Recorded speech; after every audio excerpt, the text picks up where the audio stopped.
Hallo, ek is Jan-André Kleinhans en welkom by Karoo Outdoor. Vandag kyk ons na die nuutste Alpex Pro wat gelons word by Huntex vir die eerste keer in Suid-Afrika. Hierdie is die upgrade van die Alpex 4K wat een van die topverkopers day and night scopes op die mark was. Hierdie ene beloof om vanjaar 2 keer verbetering te wees teenoor die vorige ene. Wat verbeter het is op hom, hulle het vir my throw-lever opgesit nou. Hy kom met 'n fokuswiel wat op die kant is, wat hulle nie meer op die voorkant het nie. Hulle het sy algoritme verbeter, so jou refresh rate is baie beter wanneer mens gaan jag, wanneer jy moet rondbeweeg en observeer.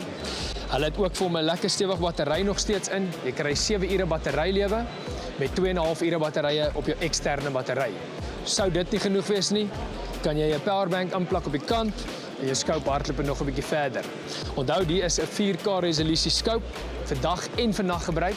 So jy gebruik hom in die dag met 4K resolusie en in die aand kort jy dan natuurlik jou infrarooi liggie met jou bracket wat aan die kant vaskom wat jy dan nou kan skiet met 'n onsigbare lig wat jy slegs deur die scope kan sien. Hy kom met 'n ingeboude rangefinder. Hy rekord foto's, video's en klank en hy werk ook met 'n app, so iemand langs jou kan presies sien wat jy sien. Daai is net 'n bietjie inligting van hom. Daar is vele meer wat mense kan kry, wat 'n mens 'n bietjie wat jy op YouTube gaan kry en as 'n mens 'n bietjie op sy spec sheet gaan rondkyk. Hierdie ene gebruik jy op enige kaliber geweer, maar as jy wil kyk na die kleiner boetie, is dit die Alpex 4K Lite.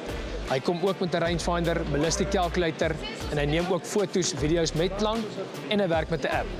So as jy dalk wil kyk na iets vir jou kleiner kaliber en jy wil nie kyk na so groot scope nie, is die Alpex 4K Lite die beste opsie vir jou.